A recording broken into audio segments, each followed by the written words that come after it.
Ես մի հանգամանքի վրա եմ ցանկանում ուշադրություն դարձնել, որը գուցեև պատահաբար վրիպել է բոլորի աչքից։ Այս գործող քաղաքական ռեժիմը գալով իշխանության հավաքների միջոցով կարող ենք արդեն պաշտոնապես արձանագրել, որ ամենաշատն է սահմանափակել հավաքների սահմանադրական ազատությունը։ Ընդ որում, հավաքների սահմանադրական ազատությունը ըստ էության հանդիսանում է գործիք իրավունք, որովհետև հավաքի մասնակիցը դրանով արտահայտում է իր կարծիքը, դա պարտադիր չի լինի ընդ որում քաղաքական, դա կարող է լինել սոցիալական, հասարակական, մշակութային եւ այլն։ Բայց արդեն 2020 թվականից սկսած հայտնի արտակարգ դրության ժամանակ, որը թեև չպետք է արտակարգ դրություն լիներ, հետո շտկումները կատարեցին, բայց եղան առաջին սահմանափակումները։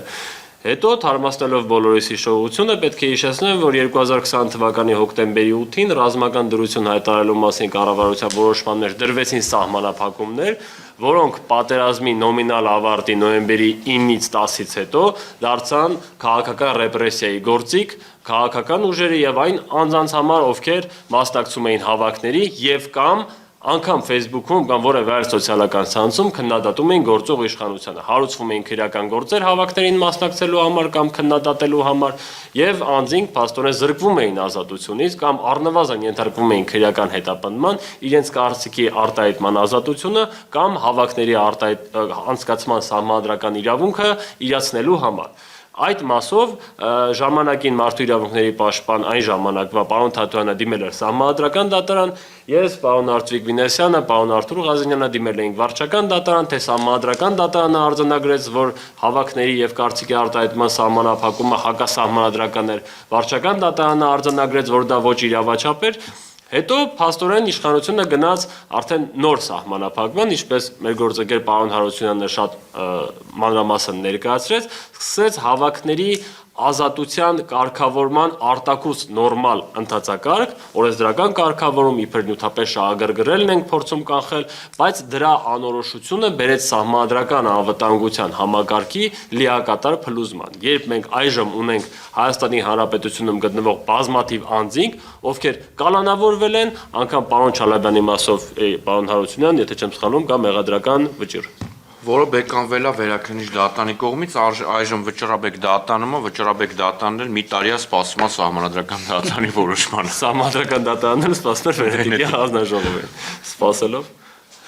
Փաստորեն ինչ է ստացվում, որ այնպիսի եւ դա արձանագրվել է նաեւ Վենետիկի հանձնաժողովի կողմից, ի սկզբանե ներկայացված է եղել մեր դիմումում, եթե չեմ սխալվում, պարոն Հարությունյանի միջնորդությամբ էլ, որ տրված ձևակերպումը ոչ որոշակի է։ Տեսեք, երբ